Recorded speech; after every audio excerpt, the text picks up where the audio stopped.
बिस्मिल्लाहिर्रहमानिर्रहीम। आज तक के मुअज़्ज़ज़ नाज़रीन अस्सलाम वालेकुम। अब किस नंबर 137 मुलाहिज़ा फरमाएं। आगे मत आना वीर। उसने दोनों हाथों में रिवाल्वर मजबूती से पकड़कर उसका रुख मेरी तरफ कर दिया। पहले मैंने तुमको कुरान का वास्ता दिया था, अब इस रिश्ते का वास्ता दे रही हूँ कि लौट जाओ। बहन को मजबूर ना करो कि भाई पर गोली चलाए। बिल्कुल गैर इरादी तौर पर मैंने अपने हाथ ऊपर उठा दिए और अपनी जगह मुंजमिद हो गया। तुम पागल हो गई हो? ये सवाल भी गैर इरादी था। मैं जानता था कि वो पागल हो चुकी है। हाँ, तुम जो चाहो मुझे पागल समझ सकते हो, वो बोली, लेकिन मुझे मालूम है कि मैं क्या कर रही हूँ।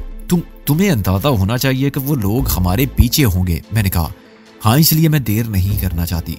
तुमने बहुत जल्दी की गुलाबो। मैंने कहा, मुझे एहसास हो रहा है कि ये कातिल खिलौना मैंने नादान हाथों में दे दिया है।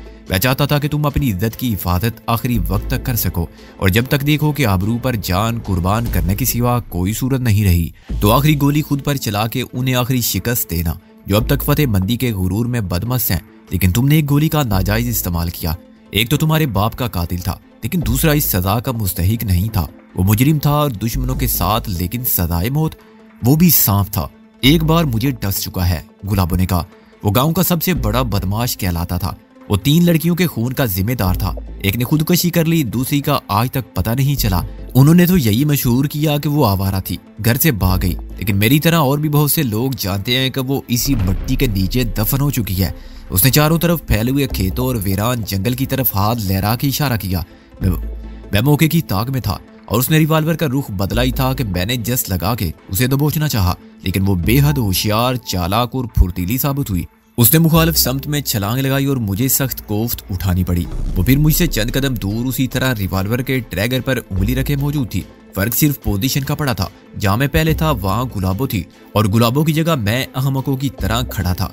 तीसरी लड़की से तुम खुद मिल सकती हो, वो बोली। वो मेरी सबसे अजीज सहेली थी। गुलाबो ने अपनी बात जारी रखी। इस गाँव से बाहर एक कब्रिस्तान है जो नदी तक फैला हुआ है।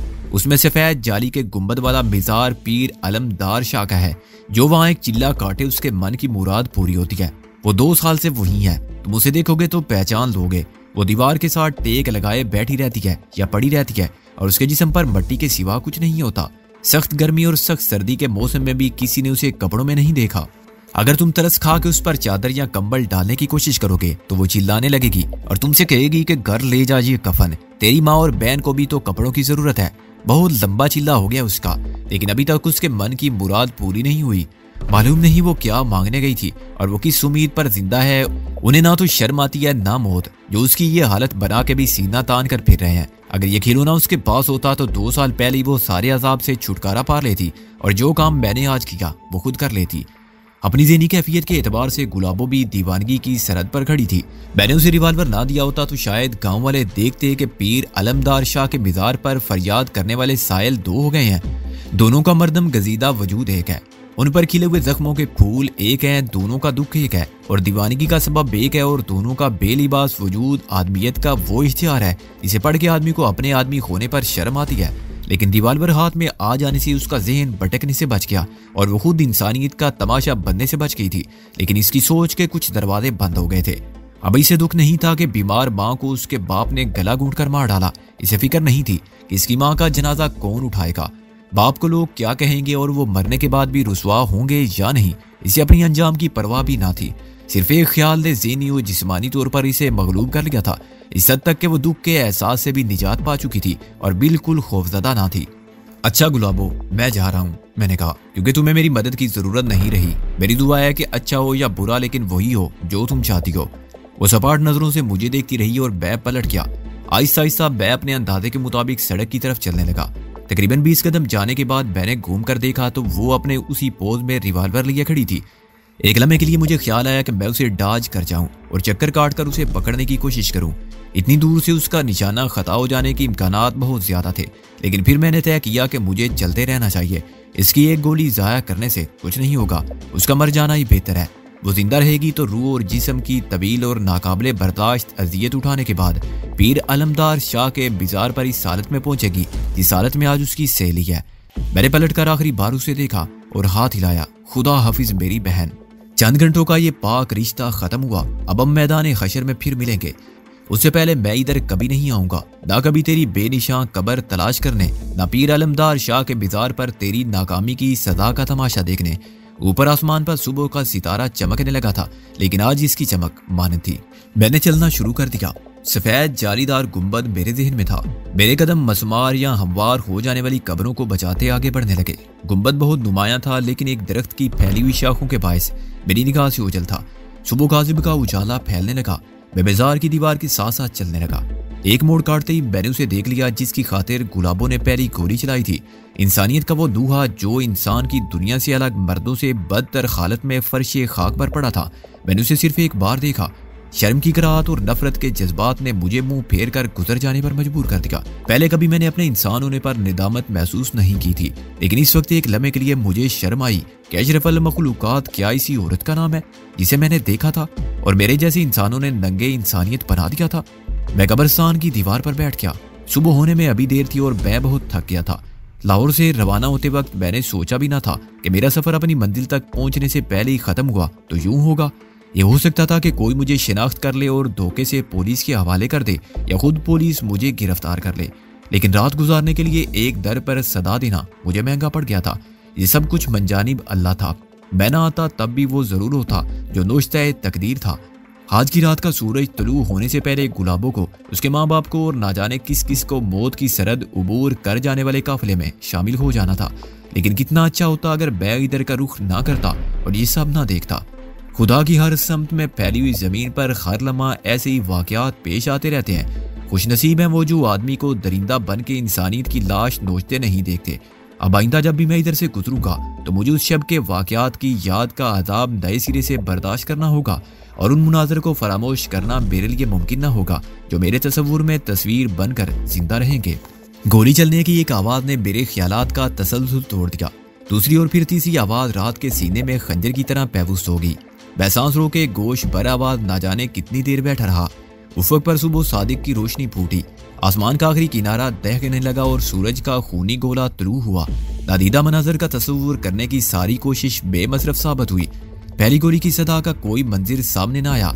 कैसे उस लड़की ने दुश्मन के गले में दाखिल होकर कहा होगा कि सुनो, मैं यतीम और लावारिस गुलाबो हूँ। मैं इतनी खूबसूरत थी कि तुम्हारे खवस परस्त बेटे ने मेरे जिस्म की खातिर दो जिस्मों की दीवार गिरा दी। वो दोनों जिस्म मेरे वालिदैन के थे जिन्होंने मुझे बड़े अरमानों से बड़ी मोहब्बत से पाला और बड़ा किया। इसलिए नहीं कि वो तुम्हारे बेटे की हवस पर कुर्बान हो। वो चाहते थे कि मेरा घर बसे और मैं उस घर में सुखी रहूं, आबाद रहूं, उनको नवासी और नवासियां दे सकूं। लेकिन उनके मुकद्दर की खुशी और उनके ख्वाब तुम्हारे बेटे ने कत्ल कर दिए। तुमने ऐसे शैतान को जन्म देने का गुनाह किया, इसलिए मैं तुम्हें सजाए मौत देती हूँ। कल देखने वाले देखेंगे कि मेरे वालिदैन और तुम्हारे फिरौन सिफ्त शैतान बेटे के माँ बाप एक ही जमीन में दफन हुए और उनके जनाजे एक साथ उठे और वो कितने हैरान होंगे कि फरिश्ता अजल गुलाबो जैसी लड़की बन के भी आता है। फिर तीसरी गोली थी जो एक तस्वीर पेश करती थी। तमाम कातिलों का कातिल, अपनी ताकत और बर्तरी के गुरूर में सरशार, खुद को सबका अन्नदाता, सबकी जानो आबरू का मालिक और एक नाकाबिले तस्खीर कुव्वत समझने वाला भी अपने लहू में गर्क महज एक बेजान लाशा, एक आम डीकम्पोज हो जाने वाला जिस्म बना पड़ा था। उसका नाम अमाल योमे हशर तक के लिए लपेट दिया गया था कि दुनियावी सजा खत्म हुई लेकिन आखिरत का अजाब अभी बाकी है। मेरे कदम एक मेकान की अंदाज में उठ रहे थे और मैं कच्चे रास्तों पर मुड़ता, खेतों की मुंडीर पर तवाज़न रखता, गड़ों से और राह की रुकावटों से बचता सड़क की जानिब बढ़ रहा था जो तकरीबन 2 फरलांग दूर थी। मुझे दिन के उजाले में मुल्तान और लाहौर की ट्रैफिक नजर आ रही थी और मैं सोच रहा था कि मेरी कार लेकर मुल्तान जाने वाला ड्राइवर मिलेगा भी या नहीं। वो बहुत परेशान हुआ तो सुबह का उजाला फैलते ही चल पड़ेगा। ऐसी सूरत में वो मुमकिन है लाहौर की जानिब चल चुका हो। अगर वो थक कर देर से सोया तो देर से उठेगा। इस सूरत में मुझे काफी देर सड़क के किनारे रुककर बाहर आती जाती कार को देखना पड़ेगा। इतनी देर तक एक मसरूफ शायरा पर आने जाने वालों की नजरों के सामने रहना भी पुरखतर था। कोई भी शख्स जिसकी नजर तेज हो मुझे बदले हुए हुलिये में भी पहचान लेगा। अचानक मेरे कदम रुक गए। मैंने नजर उठाकर देखा तो मुझे अपने चारों तरफ अजनबी चेहरे नजर आए। उनकी दुश्मन आंखें मुझ पर जमी हुई थी। कम से कम 4 अफराद धूप में चमकती धार वाली कुल्हाड़ियां लिए मेरे चारों तरफ मौजूद थे। दरख्तों के पीछे या खेतों में कितने आदमी और हैं इसका अंदाजा करना नामुमकिन था। मैंने अंदाजा किया कि उम्दन सिर्फ 4 अफराद सामने आए हैं ताकि मैं उनसे निबर्द आजमा हो जाऊं तो छुपे हुए मददगारों में से कोई मुझ पर पीछे से बेखबरी में हमला कर दे। उनमें से एक ने उजड़ और दुरुस्त लहजे में कहा। मैंने फौरन एक दरख्त के तने से पुश्त लगा ली। तुमको क्या मैं आदमी नजर नहीं आता? मैंने कहा। लेकिन तू इस गांव का नहीं है, दूसरे ने घुर्रा कर कहा। हाँ मैं इस गांव का नहीं हूँ। मैंने उनको टालने के लिए कहा। मुसाफिर हूँ। मुसाफिर इस रास्ते से नहीं गुजरते। तीसरे ने कहा, पुल तो 3 मील पीछे है, तू क्या नदी से गुजर कर आया है? तेरे तो पाँव भी खुश्क हैं। इससे पूछो किस गांव से ताल्लुक है इसका। चौथे ने पहले से कहा, और उसे जाना किधर है? अगर ये सवाल किया जाता तो मैं लाजवाब हो जाता। मुझे तो सिर्फ इतना मालूम था कि मैं लाहौर के नवा से ज्यादा दूर नहीं हूँ। चुनाचे मैंने सवाल के जवाब में सवाल करके जान बचाई। मेरी समझ में नहीं आता कि ये सब पूछने का क्या मकसद है। मैंने कहा, तुम लोगों ने मेरा रास्ता क्यों रोका है? क्या इधर से गुजरना मना है? कुछ चुरा के ले जा रहा हूं मैं? हाँ, पहले बदमाश ने जैसे खतरनाक लहजे में कहा। ये कपड़े किसके हैं? मेरे तन पर तुम में से किसी के कपड़े नहीं हैं। मैंने कहा, जैसे तुम सब ने अपने अपने कपड़े पहन रखे हैं। झूठ बकता है तू, मेरे भाई के कपड़े हैं ये। वो चीख कर बोला, ये लाचा भी, कुर्ता भी और तेरी ये पगड़ी भी, हर चीज मेरे भाई की है। सूरत-ए-हाल यकलख्त खतरनाक हो गई थी। क्या इन पर तुम्हारे भाई का नाम लिखा हुआ है? मैंने भी सख्त लहजा इख्तियार किया। ऑर्डर पर बनवाया था उसने ये कपड़ा। ऐसा कपड़ा बाजार में नहीं मिलता, कोई और नहीं खरीद सकता। दूसरे ने एकदम कुल्हाड़ी उठा ली। सीधी तरह बता दे, वरना क्या तुम इन कपड़ों की खातिर मुझे कत्ल कर दोगे? मैंने बेखौफ रहने की कोशिश करते हुए कहा, हाँ, मैं कत्ल कर दूंगा तुझे। पहला शख्स चिल्लाया, इसलिए कि किसी ने इन्हीं कपड़ों के लिए मेरे भाई को कत्ल कर दिया है। इसी इत्तला से मुझे अफसोस हुआ कि जो शख्स बेहोश था वो भी मर चुका है। मैंने जोर से इन्ना लिल्ला पड़ा। ऐसे 2 कपड़ों की खातिर? मैंने बेयकीनी से कहा, क्या यहाँ ऐसा भी होता है? तुम लोग कर सकते हो ऐसा? हम नहीं कर सकते, मगर तूने सवांग भरने के लिए किया है। दूसरा बोला, जब तू कल रात आया था तो मलंग के हुलिये में था। तेरे गले में मोटे रंगीन मनकों की माला थी और तूने काला चोला पहन रखा था। वो तूने लाश के ऊपर डाल दिया। उसने फिर कुल्हाड़ी उठाई। हम तुझे तलाश कर रहे थे। ठहरो, पहले मेरी बात सुन लो। मैंने कहा, फिर तुम चाहो तो मुझे मार देना। तुम्हारे पास कुल्हाड़ियां हैं और मैं खाली हाथ हूँ। मैं तुम्हारा मुकाबला नहीं कर सकता। यह ठीक है कि मैं इस गांव का रहने वाला नहीं हूँ, ना आसपास के किसी गांव का। मैं लाहौर में रहता हूँ और पढ़ा लिखा आदमी हूँ। मैं नहीं जानता कि तुम किस हद तक मलंग की बात कर रहे हो। मेरी तो गाड़ी खराब हो गई थी। गाड़ी का मतलब बैल गाड़ी नहीं, कार है। मेरा ड्राइवर कार को मुरम्मत के लिए ले गया है और वापस आता ही होगा। तुम मेरे साथ सड़क तक चलो और इसकी वापसी तक ठहरो, तो तुम्हें खुद ही मालूम हो जाएगा कि मैं झूठ बोल रहा हूँ या सच। सिर्फ वक्त गुजारने के लिए जरा खेतों में सैर करने आ गया था। फिर तूने झूठ क्यों बोला था कि तू मुसाफिर है? चौथा जरा बदले हुए लहज में बोला। मेरी बात ने उन्हें नफसियाती तौर पर मुतासर किया था। उनके खतरनाक जारिहाना तेवर तो बदल गए थे, लेकिन अभी तक उन्होंने मेरी बात का पूरी तरह यकीन नहीं किया था। बाकी 3 भी मुझे गौर से देखकर तय करने की कोशिश कर रहे थे कि क्या कारों वाले ऐसे होते हैं। झूठ क्या था इसमें? मैंने माथे पर बल डालकर कहा, मैं लाहौर से मुल्तान जा रहा था, मुसाफिर नहीं हूँ तो और क्या हूँ? मैं तो सबूत भी दे रहा हूँ। कितना पढ़ा हुआ है तू? दूसरे ने कुछ सोच कर कहा, तेरा उलिया तो पढ़े लिखे बाबुआ जैसा नहीं है। कैसी अजीब बातें कर रहे हो तुम लोग? मैंने बरहमी से कहा, क्योंकि इन लोगों की कुव्वत फैसला को मेरे एतमाद ने मुतज़लज़ल कर दिया था। अगर तुम लोग शहरी बाबू की तरह कोट पतलून पहन लोगे तो क्या पढ़ लिख जाओगे? तुम में से कौन ज्यादा पढ़ा हुआ है जो मुझसे अंग्रेजी में बात कर सके? जवाब के लिए उन्होंने एक दूसरे की तरफ देखा। फिर मकतूल के बड़े भाई ने कहा, हम तो नहीं, लेकिन गाँव में पढ़े लिखे बहुत है। स्कूल मास्टर है, डाक बाबू है। तू अगर लाहौर जा रहा था तो किसी वाकिफ कार के पास जा रहा होगा। वो कौन है? दूसरे ने कहा, हमने तो तेरा नाम भी नहीं पूछा। तू हमारे साथ चल, थाने वाले खुद झूठ सच का पता चला लेंगे। थाने? मैंने चमक कर कहा, क्या जुर्म किया है मैंने कि तुम जबरदस्ती मुझे थाने ले जाना चाहते हो? वो जो मेरा ड्राइवर है। भाड़ में गया तेरा ड्राइवर। तीसरा दाड़ कर बोला, तेरी कार के रोब में आके हम तुझे छोड़ेंगे नहीं। ये कत्ल का मामला है और गांव में रात को कम से कम 9 कत्ल हुए हैं। 9 कत्ल? वह उछल पड़ा, तुम लोग झूठ बोल रहे हो। एक आदमी इतने कत्ल कैसे कर सकता है? ये तो हम नहीं जानते कि सब कत्ल एक ही आदमी ने किए हैं या नहीं, लेकिन तुझे थाने चल के सब मालूम हो जाएगा। क्या तुम इसी तरह हर अजनबी को पकड़ पकड़ कर थाने ले जाते रहोगे? मैंने एहतजाज किया। हर शख्स ने मेरे भाई के कपड़े नहीं पहन रखे हैं। पहला एकदम कुल्हाड़ी उठा के हमलावर हुआ। मैं फौरन दरख्त के पीछे हो गया। सेकंड के 100वें हिस्से के फर्क से कुल्हाड़ी का तेज फल दरख्त के तने में उतर गया। अच्छा, मैंने कहा, तुम लोग कहते हो तो मैं चलता हूँ। अगर तुम्हारा भाई कत्ल हो गया है तो मुझे तुमसे हमदर्दी है, लेकिन इसका मतलब ये नहीं कि तुम किसी भी बेगुनाह का खून करो। मेरा मकसद उन्हें फौरी तौर पर इंतहाई इक़दाम से बात रखना था। वो चारों बैक वक्त हमला करते तो किसी एक की कुल्हाड़ी यकीनन मेरे 2 हिस्से कर देती, लेकिन ये हो सकता था कि थाने जाते हुए मुझे कोई मौका मिल जाए। वो जरा भी गाफिल हों तो मैं उनको लंबा लिटा के निकल जाऊं। मेरे थाने पहुंचकर लौटने का कोई इम्कान न था। मुझे जो कुछ करना था रास्ते ही में करना था। अपने इत्मीनान से मैं उनको ये तासर देना चाहता था कि मैं खौफजदा बिल्कुल नहीं हूँ और मुकाबला करने का भी कोई इरादा नहीं रखता। मालूम नहीं कि इस वक्त किसने क्या इशारा किया कि 4 आदमी मेरे पीछे से नमूदार हुए और उन्होंने मुझे दोनों तरफ से पकड़ दिया। उनकी गिरफ्त बहुत सख्त थी और वो सब सेहतमंद जवान आदमी थे। लेकिन मैं चाहता तो पलक झपकने में उनको उलट देता। असल खतरा 4 मुसल्लह अफराद से था जो अपनी कुल्हाड़ियां लिए बिल्कुल तैयार खड़े थे। मेरा चीखना, चिल्लाना और मेरी यकीन दहानी सब रायगा आ गई। वो जुलूस की सूरत में मुझे लेकर रवाना हुए। मुझे मालूम हुआ कि गिरफ्तार करने वालों में से 2 मकतूल के भाई हैं और मुआवजों में एक भाई के साथ बाकी उसके कजन है। चाचे और मामे के लड़के कुल्हाड़ी वालों में से 3 पीछे थे और एक आगे चलता रहा।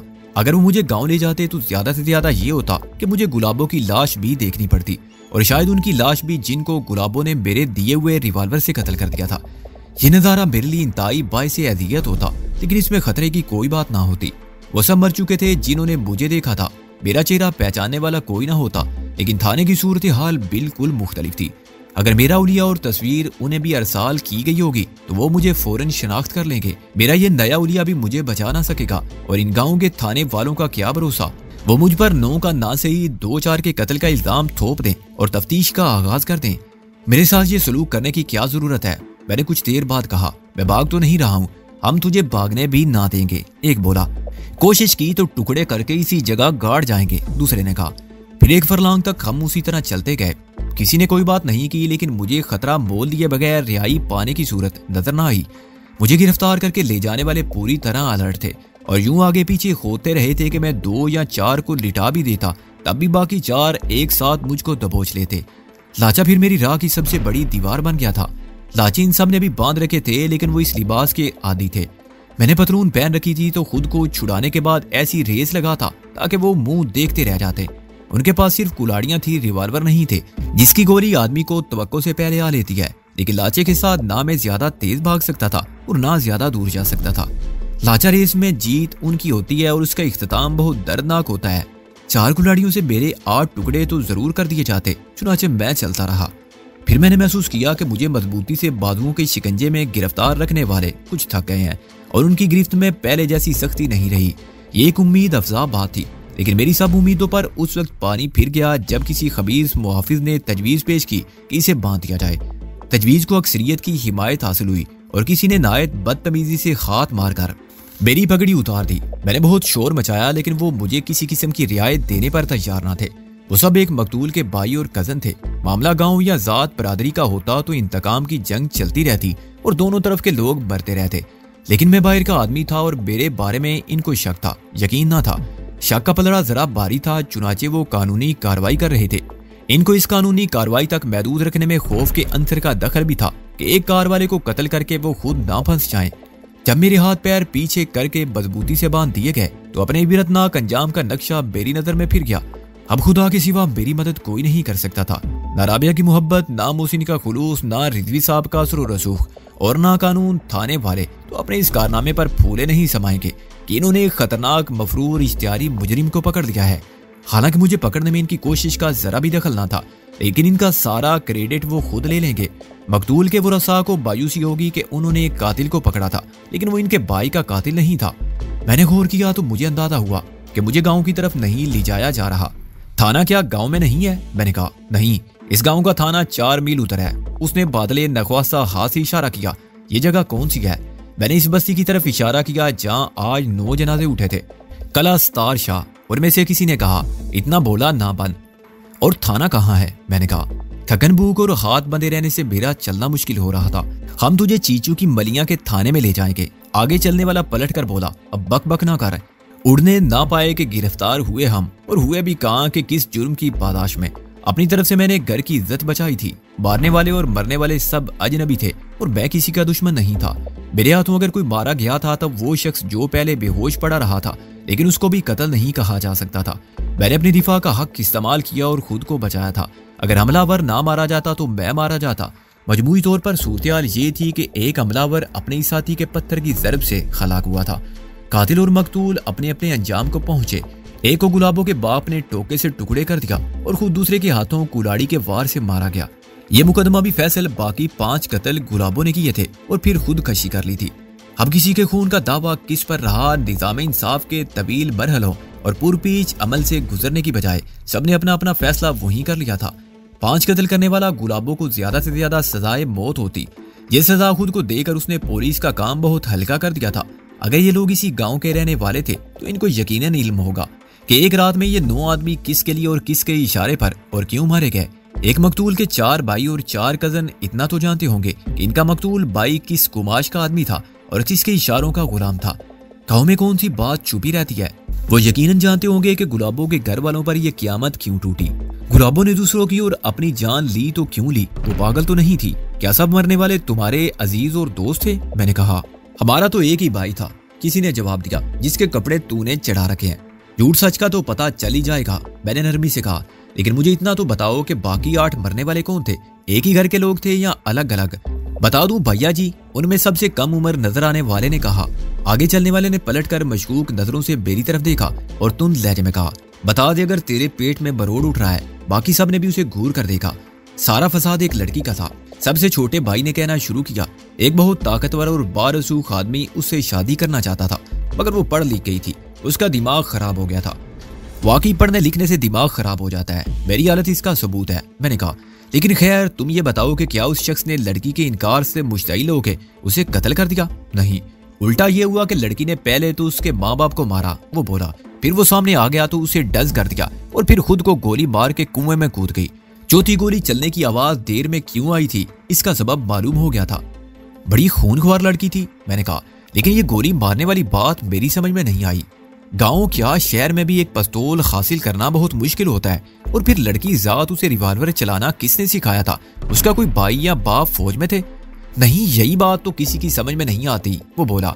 गांव में रिवॉल्वर सिर्फ नंबरदार के पास है और उसका लाइसेंस है। उसने पुलिस को दिखा दिया। फिर वो लड़की रिवॉल्वर कहां से ले आई? मैंने सख्त हैरानी का इजहार किया और जवाब में उसने मुझे मफरूजे की बुनियाद पर एक कहानी सुनाई कि गालबन वो मलंग नहीं था, कोई मफरूर कैदी या डाकू था जिसने दुश्मनी में गुलाबों की मदद की। वो खुद कत्ल करने आया था, लेकिन उसे मौका मिल गया कि वो गुलाबों के हाथों सबको कत्ल करा सके। वैसे ये बात अभी पुलिस वालों ने नहीं मानी, वो घर घर की तलाशी ले रहे हैं।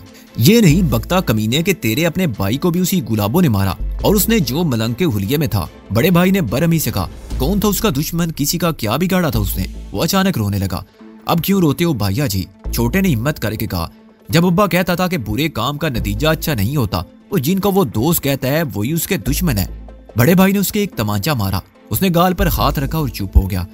थाने में कदम रखते हुए मुझे अपनी जिद्दोजहद रायगां जाने का सदमा भी था और गुलाबों की मौत का भी। सुबह का सूरज बहुत ऊपर आ गया था, जिससे मैंने अंदाजा किया कि शायद 10 बजने वाले होंगे। थाने में सिर्फ एक हेड कांस्टेबल मौजूद था। उसने मुझे आड़े हाथों लिया और कुछ पूछे बगैर मेरे मुंह पर थप्पड़ और सर पर मुक्के मारे।